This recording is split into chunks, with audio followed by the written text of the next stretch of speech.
The desert sun was bleeding out across Dust Creek's main street when Cole Mackenzie heard it. The crack of leather on flesh. It was sharp, final, a sound he knew too well. Through the grimy window of Blackwood's general store, he saw it. A thick-necked man, his hand raised, striking a young woman's face. He hit her with the casual cruelty of a man who'd done it 1,000 times before and would do it 1,000 more. Cole's hand, scarred and calloused, fell to the Colt 45 at his hip. It was instinct, a reflex carved into him by 5 long years of hunting men for money. 5 years had taught him to walk away. Other men's troubles were just that, theirs. Getting involved was a good way to get a bullet in the back. But something held him there. It was the girl. She didn't stumble. She didn't cry out. She just straightened her shoulders, a silent act of defiance that screamed louder than any plea for help. The set of her jaw, the fire in her eyes, it reminded him of someone else, another woman, another life. A time he chose to look away and paid a price no man should ever have to pay. Her eyes, dark as a coming storm, met his through the glass. They were filled with a pride that 3 years of beatings and misery hadn't managed to extinguish. It was a flickering ember in a sea of ash, but it was there. And in that one single moment, Cole Mackenzie, a man who believed in nothing, made a choice. A choice that would set the whole damn territory on fire. He was already moving toward the door, his mind made up. But what he didn't know was that the man inside wasn't just some cruel shopkeeper, and the girl wasn't just a helpless victim. Nothing in Dust Creek was what it seemed. And by stepping through that door, Cole wasn't just stepping into a fight, he was stepping into a grave, his own. Cole Mackenzie had stopped believing in second chances the night he came home to find his world burned to the ground. He was 42, but his face looked 100. Every line was a memory, every scar a ghost. That September night in Tombstone, he'd ridden out chasing some 2-bit cattle rustler, a man not worth the sweat on his horse. When he got back, his ranch was a smoking ruin. Sarah and little Emma, his wife and daughter, were gone. Not taken, just gone. Wiped from the earth in a storm of fire and blood. He'd worn a badge for 15 years before that night. After, he'd hunted men not for justice, but for the cold, hard cash that let him drink enough to forget. Fast Draw Mackenzie. That's what they called him. A name that was a key and a warning all in one. It was a $200 bounty on a man named Joaquin Morales that had dragged him to this God-forsaken town. But it was the sound of that slap that made him forget all about the money. It was the sound of his own failure, echoing back at him across 5 lonely years. Inside the store, the girl, Kaya, knelt to pick up the pieces of a shattered whiskey bottle. Her hands didn't shake. Her movements were slow, deliberate. The careful motions of someone who knew that any sudden move, any sign of fear, would only earn her another blow. She was 19, but her eyes held the ancient sorrow of her Apache ancestors. 3 years of serving Silas Blackwood had carved thin lines of exhaustion around them, but it hadn't broken the spirit within. Clumsy half-breed, Silas Blackwood spat, his voice thick with whiskey and contempt. His meaty fingers curled into a fist again. That bottle cost me $2. $2 you'll work off. 50 cents a week. Kaya's jaw tightened, a flicker of rebellion, but she kept her head down, her voice silent. At her throat, a simple turquoise necklace, the last piece of her mother she had left, seemed to glow in the dusty light. Silence was survival. She knew that. Words only gave him targets. But Cole Mackenzie had heard enough words to last a lifetime. The bell above the door chimed, a funeral toll in the heavy air. Cole filled the doorway, a 6-foot shadow of controlled violence. His spurs rang like coins on the worn floorboards. His gray eyes swept the room, taking in every detail in a single, practiced glance. The girl's swollen lip, Blackwood's raised fist, the thick, choking fear that hung in the air like gunsmoke. Problem here, mister? Cole's voice was quiet. It was the kind of quiet that came just before a storm broke. The voice of a man who'd learned that justice wasn't something you were given. It was something you took. Blackwood's hand dropped. He tried for a sneer, but it looked more like a grimace. He was a big man, used to being the biggest dog in the yard, but the man in the doorway was a wolf. "No problem, stranger," Blackwood grunted. "Just teaching my worker a lesson in manners." Cole's gaze shifted to Kaya. She was frozen, a shard of broken glass in her hand. Her eyes met his, and in their depths, he saw it again. That look, the same haunted, helpless look his Sarah had worn after her stepfather's visits, long before Cole had put a permanent end to them. "Worker," Cole repeated. The word hung in the air, a challenge and an accusation. Blackwood puffed out his chest, a pathetic attempt at dominance. "She owes me a debt." He was talking to Cole, but his eyes were on Kaya, enjoying her humiliation. $120 for medicine for her sick grandmother. 3 years ago, that was. He grinned, showing yellowed teeth. "With interest, fees. We're up near 300 now." The mathematics of cruelty. Cole had seen it 100 times, a way to chain a person without using iron. But this wasn't just about a debt. Cole could feel it. Something darker was coiled beneath the surface of this town. Blackwood thought he was in control. He thought this stranger was just another drifter. He had no idea that the man he was talking to wasn't just a bounty hunter. He was an executioner, and he'd just signed his own death warrant. That night, Cole sat in the Dusty Rose saloon, letting a whiskey burn a hole in his gut. The locals gave him a wide berth. They could smell the trouble on him. They'd seen him walk into Blackwood's store, and they'd seen him walk out, his face a thundercloud. They knew what was coming, and they wanted no part of it. It was Martha Williams who finally broke the silence. She ran the boarding house where Cole was staying, a woman whose kindness was as wide as her frame. She settled into the chair across from him, her eyes knowing.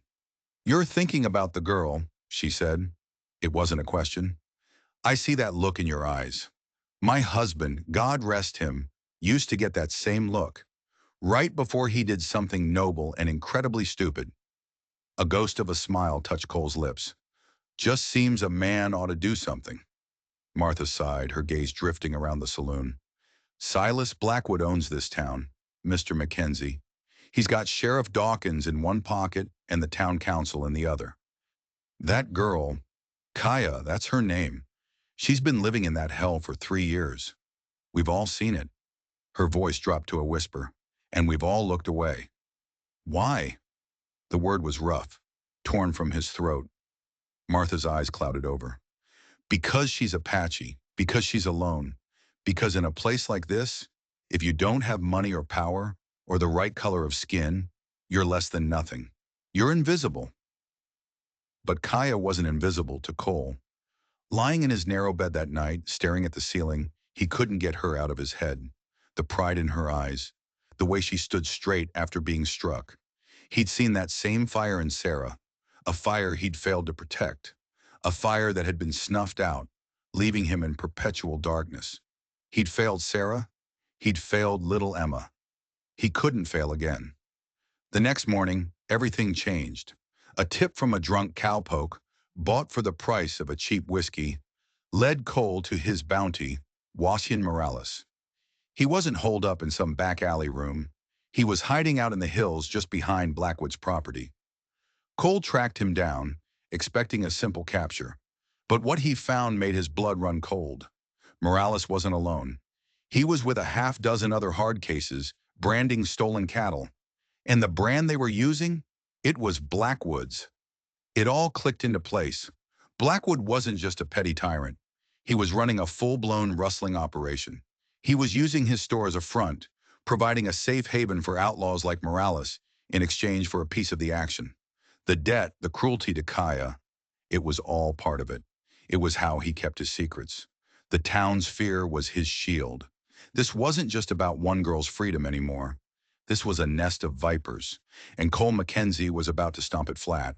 While Cole was uncovering the town's rotten core, Kaya was in her small, cramped room above the store, tending to the new bruise on her cheek. Her fingers, deft and sure, traced the familiar shape of her turquoise necklace. Her mother had given it to her. "It will protect you from evil," she had said. Kaya almost let out a bitter laugh. She moved to the tiny window, the only source of light in her prison, and she saw him, the stranger. He was walking down the middle of the street, not with the aimless shuffle of a drifter, but with the measured, purposeful stride of a man on his way to a reckoning. There was something in the way he moved, something in the set of his shoulders, that made her heart beat faster. It was a feeling she hadn't felt in 3 long years. Hope. Her mother's words came back to her, a whisper from the past. Watch for the signs, little dove. The spirits send help in strange forms. Courage often wears a stranger's face. She watched as he tied a horse to the hitching post outside the store. But there was something slung over the horse's back, a body, wrapped in a blanket. It wasn't just a reckoning, it was an invasion. High noon. Some traditions died hard, even in a town where decency was a distant memory. Cole strode into Blackwood's store. The bell chimed. Behind him, Joaquin Morales, trussed up like a Thanksgiving turkey, was slung over the saddle of his horse. A $200 bounty, delivered and done. But Cole wasn't here for the money. Blackwood was behind the counter, counting coins. He looked up, his face paling when he saw Cole. And when he saw the body on the horse outside, all the color drained away completely. I hear you have a worker who owes you a debt, Cole said. His voice was deathly calm, the kind of calm that made smart men run and fools reach for their guns. Blackwood's shifty eyes darted to Kaya, who was stocking shelves, her hands trembling so badly she could barely hold the cans. What's it to you, stranger? I'm buying her contract, Cole said flatly. Name your price. Blackwood forced a laugh. It sounded like rocks grinding together. She ain't for sale. A smile touched Cole's lips, but it was a razor's edge. Everything's for sale, Blackwood. The only question is whether you want cash or lead. A crowd was starting to gather outside. News in a town like this traveled faster than a prairie fire. Faces pressed against the glass, hungry for a spectacle, thirsty for blood as long as it wasn't theirs. $300, Blackwood blustered, his voice cracking. And damages for disrupting my business. Funny thing, Cole said, pulling a folded piece of paper from his vest. I was sharing a drink with Sheriff Dawkins last night. He happened to mention that debt bondage was outlawed in this territory back in '68. Seems your contract here, he tapped the air, isn't worth the paper it's written on. Blackwood's face turned a shade of mottled purple. You don't know who you're messing with. I'm Cole Mackenzie. The name landed in the room like a physical blow, a thunderclap in the dusty silence. Outside, several of the gawkers took a sudden step back from the window. The name was a legend, a ghost story told around campfires. And I know exactly who I'm messing with, Cole continued, his voice dropping an octave. A two-bit store owner who's been running stolen cattle with the likes of Joaquin Morales. The question is, do you? The silence stretched, thick and suffocating. The only sound was the desert wind rattling the doorframe. Then Blackwood made his move. His hand dropped to the pistol tucked in his belt. It was a fool's move, a dead man's move. Before Blackwood's fingers even brushed the handle of his gun, Cole's Colt was out, cocked, and pressed firmly against the store owner's sweaty forehead. The speed was inhuman, a blur of motion and metal. I wouldn't, Cole advised softly. Already sent a rider to the U.S. Marshal's office. All about your little cattle business. You draw that gun, and you'll just save them the trouble and expense of a trial. Blackwood froze, his eyes wide with terror. He was trapped, beaten, but the final move didn't come from Cole. It came from the girl. Kaya rose from behind the counter. She moved with the silent, fluid grace of a hunter. In the space between one heartbeat and the next, she was standing between the two men, and in her hand was a knife. It was a thin, wicked-looking blade, an Apache weapon honed to a razor's edge, the kind of knife a woman could hide in her sleeve, a secret kept for the day when secrets were no longer enough. I don't need anyone to buy my freedom, she said, her voice low and steady, a strange mix of her mother's musical accent and the hard steel of her suffering. I was never his to sell. Blackwood took a step back, his bravado crumbling into dust. Now, Kaya, let's not be foolish. Foolish was trusting you, she whispered. the knife's point tracing an invisible line in the air. Blackwood's eyes followed it, mesmerized, like a mouse watching a cobra. Foolish was thinking a man like you knew the meaning of honor. The situation had spun out of control. It was a powder keg, and Kaya had just lit the fuse. Cole could see the wildness in her eyes, the desperation. 3 years of pain were about to be paid back in blood. But this wasn't justice. It was just more killing. "This ends now," Cole said, his voice cutting through the tension. He didn't lower his gun. "The girl walks out of here, a free woman, with 3 years of back pay in her pocket, or—" He let the word hang in the air. "I let her finish what she started, and then I'll deal with you." Blackwood stared from the gun at his head to the knife at his throat. He saw no mercy in either direction, only a choice between two different kinds of death. He made the only choice he could. 2 hours later, they were riding west, leaving the stink of Dust Creek behind them. Kaya rode a gentle mare Cole had bought from the livery, her pockets heavy with $180 in back wages. Blackwood had counted it out with trembling hands after Sheriff Dawkins. Suddenly, a model of civic duty had shown up with a stack of official-looking papers. For the first hour, they rode in silence. The only sound was the clip-clop of hooves on the rocky trail and the sigh of the wind through the sagebrush. Cole had forgotten how to speak to a woman who wasn't pointing a gun at him, and Kaya had learned the hard way that a man's kindness was often just a different kind of cage. But as the flat, sun-baked desert began to give way to rolling, pine-covered foothills, the silence started to feel less like a wall and more like a shared space. "You didn't have to do that," she said, her voice so soft he almost missed it. "Yes," he said, not looking at her. "I did." The simple certainty in his voice made her turn and really look at him. He wasn't handsome in the way of fancy city men. His was a face carved by the elements, by sun and wind and sorrow. Silver streaked the dark hair at his temples, but his eyes, when they finally met hers, they were filled with a gentleness that made her chest ache with a forgotten feeling. "Why?" she asked. He was quiet for a long time. The trail narrowed, forcing them to ride single file. He led the way, his broad back a shield against the world. When he finally spoke, his voice was raw with old pain. "5 years ago, I had a wife, a daughter." He swallowed hard. "Sarah, she was like you, proud, strong. She wouldn't let the world break her, no matter how hard it tried." He stopped his horse, turning in the saddle to face her. The setting sun cast his face in shadow. "The night I lost them, I was away, chasing a bounty. I thought my duty as a lawman was more important than my duty as a husband and a father." His hands clenched the reins, the leather creaking in protest. "By the time I got home—" He didn't need to finish. The desert was filled with stories like his, unmarked graves and unsaid goodbyes. "I'm sorry," she whispered. And she was. She knew loss.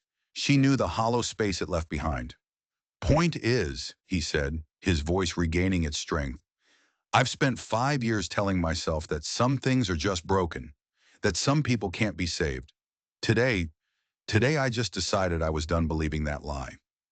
But the lie wasn't what he thought it was, and the truth he was about to uncover would be far more terrible than the ghosts that already haunted him. They made camp that night by a stream that tumbled down from the mountains, cold and clear. While Cole built a fire, Kaya knelt by the water, washing away the last traces of Dust Creek. The grime, the fear, the memory of Blackwood's touch. Cole tried not to watch her. He failed.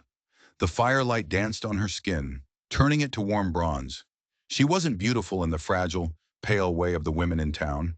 Hers was the beauty of the desert itself, strong, resilient, wild. Her dark hair, free from the tight bun she'd been forced to wear, fell in a cascade down her back, catching the light like a raven's wing. She turned and caught him looking. Neither of them looked away. The air crackled with unspoken things. "What happens when we get to San Carlos?" she asked, her voice quiet. Cole poked the fire, sending a shower of sparks up into the darkening sky. "That's up to you. I'll see you to your people. After that—" he shrugged. "It's a big country. A person can start over if they've a mind to." "And you?" she pressed. Will you start over? He looked at her then, his gray eyes searching her face. Maybe. Depends if I can find a reason to. The words hung between them, a fragile bridge across the chasm of their loneliness. Later, when the fire had burned down to glowing embers and the vast, star-dusted sky was their only blanket, she came to him. She moved from her bedroll to his, not out of debt, not out of gratitude, but out of a shared, desperate need. In his eyes, she had seen her own reflection, a survivor, a soul adrift. Their first kiss was hesitant, tasting of wood smoke, and a hope so fragile it might shatter. When they came together, it was with the quiet reverence of two people who understood how easily precious things could be broken. It was a mending, a piecing together of shattered parts. Afterward, lying in the circle of his arms, she whispered against his chest, I used to dream of this, being held by someone who saw me, not just the half-breed, not just the mistake. His arms tightened around her. You're not a mistake, Kaya, he said, his voice thick. You're the first thing that's felt right in 5 years. But as he held her, a cold knot of dread formed in his stomach. He was taking her home, to her people. But what if they didn't want her? What if the world had broken her in ways he couldn't see? And what if the man who broke her wasn't finished yet? The San Carlos Apache Reservation lay across the valley floor like a scar. Rows of identical, government-issued houses baked under the Arizona sun. It was a place of forced peace, a quiet war of attrition against a people's soul. A rider was waiting for them at the boundary. His name was Jose Crow Feather. He was tall and lean, with eyes that missed nothing. He had grown up with Kaya. He had loved her since they were children, a fierce, protective love that 3 years of her absence had only sharpened into a painful edge. He looked at Cole, and his eyes were chips of black flint. Kaya, he said, his voice a low rumble. He spoke in Apache, a deliberate wall between them and the white man. We thought you were gone forever. Sometimes I thought so too, she replied, swinging down from her horse with an easy grace. But I am here now. Jose's gaze flickered over her, noting the faint bruise on her cheek, the new clothes, the way she stood close to the stranger. And this white man, he sneered, did he buy you from Blackwood? Like a horse? Cole understood enough of the language to catch the insult. He also understood the jealousy and fear that fueled it. He said nothing, letting Kaya fight her own battle. He freed me, she said, her voice clear and strong. He asked for nothing in return. A bitter laugh escaped Jose's lips. A white man always wants something. The only question is what? The homecoming was not the joyful reunion Cole had imagined. It was tense, strained. That evening, in the main council house, the tribal elders gathered. They welcomed Kaya back with solemn ceremony, but their eyes were on Cole. He wasn't a guest. He was a suspect. An old man named Thomas Graywolf, his face a roadmap of wrinkled leather, fixed Cole with a piercing stare. You have killed Apache, he stated. It was not a question. I was a lawman, Cole answered, his voice steady. I hunted men who broke the law. I never cared about the color of their skin, and I never harmed women or children. And now, Graywolf pressed, what do you want with our daughter? The air in the council house was thick with smoke and suspicion. Kaya sat beside him, rigid with tension. Across the room, Jose stood with the other young warriors, his hand resting on the hilt of the knife at his belt. Cole knew he was one wrong word away from a bloodbath. I want her to be free, Cole said, his voice ringing with sincerity. Free to choose her own life. Whether that life includes me, that is her choice. Not mine. Not yours. It was the right answer. The tension in the room eased, just a fraction. Graywolf nodded slowly. You may stay for 3 days, the old man declared. Then you must leave. If she chooses to go with you, that is her decision. If she chooses to stay, you will ride on, alone. 3 days. It wasn't enough time to build a life, but it was more than enough time for everything to fall apart. The first day was a trial. Whispers followed Cole everywhere he went. Children stared. The young warriors, led by Jose, watched his every move with open hostility. The second day was a little better. Word had spread about who he was. Fast Draw Mackenzie. The legend preceded him, earning him a grudging respect, even from Jose. He wasn't just some drifter. He was a warrior in his own right. But it was the third day that changed everything. Cole found Kaya by the stream, sitting on a sun-warmed rock. She had woven small turquoise beads into her long dark hair. It was a sign she was staying. He sat down beside her, the silence stretching between them. "I need time, Cole," she said finally, not looking at him. "3 years of that place. It doesn't just wash away. I need to remember who I was before him. I need to find my own ground again." He nodded, a familiar emptiness opening up inside him. "And you can't do that with me here." "I can't be your project," she said, turning to face him. Her eyes were filled with a deep, aching sadness. "I can't be the wounded bird you nursed back to health to make up for the ones you couldn't save. It wouldn't be fair to either of us." The truth in her words hit him like a physical blow. Was that what this was? Atonement? "Give me a year, Cole," she pleaded, her fingers finding his. "1 year. Let me heal. If what we found out there is real, it will still be real in a year. If not, then we saved ourselves from a beautiful mistake." He knew she was right, but it didn't make it hurt any less. As he prepared to leave, Thomas Greywolf approached him. The old man's eyes were filled with a strange pity. "The pain you carry," Greywolf said, his voice a low rasp, "it is for your wife and child." Cole just nodded, his throat too tight for words. "You said you were chasing a cattle rustler that night," the old man continued, "in the territory near Tombstone, 5 years ago." "Yes," Cole managed. "A man I never caught." Greywolf's face hardened. "Our people have long memories, Mackenzie. We remember the names of our enemies, the men who raid and steal. There was a gang operating in that territory back then. Thieves and murderers. They were led by a white man, a man known for his cruelty, a man who ran his operation out of a small, dusty town." A cold dread, sharp and icy, began to creep up Cole's spine. He felt the world tilt on its axis. "A man," Greywolf finished, his voice dropping to a deadly whisper, "named Silas Blackwood." The name struck Cole with the force of a physical blow. Silas Blackwood. The pieces of his past slammed into his present with the force of a cannonball. It wasn't a coincidence. It wasn't random chance that had led him to Dust Creek. It was fate. A dark, twisted thread that connected the monster who had enslaved Kaya to the monster who had destroyed his life. The cattle rustler he'd been chasing that night. The worthless bounty that had lured him away from his family. He had been one of Blackwood's men. Blackwood's operation.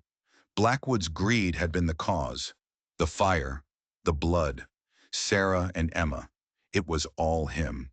It had always been him. The rage that filled Cole was a white-hot, blinding inferno. It burned away the grief, the guilt, the 5 years of lonely, drunken despair. All that was left was a singular, terrible purpose. He turned his horse around. He wasn't riding away from San Carlos.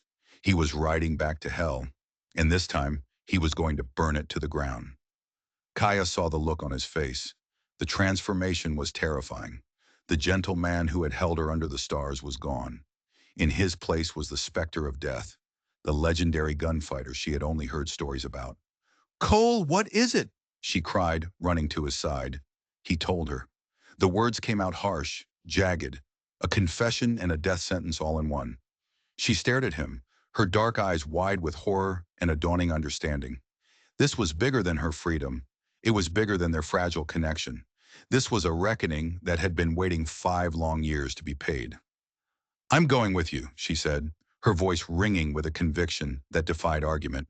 "No," he snarled. "This is my fight." "He tried to destroy my life," she shot back, her own anger flaring. "He did destroy yours. This is our fight." It was Jose who broke the standoff. He had heard everything. He stepped forward, his face a mask of grim resolve. He looked from Kaya to Cole, and for the first time, he saw not a rival, but an ally, an instrument of vengeance. "She is right," Jose said, his hand moving from his knife to grip Cole's shoulder. The man who did this to her, to you, he is an enemy of our people. You will not ride alone. He turned and shouted a command in Apache.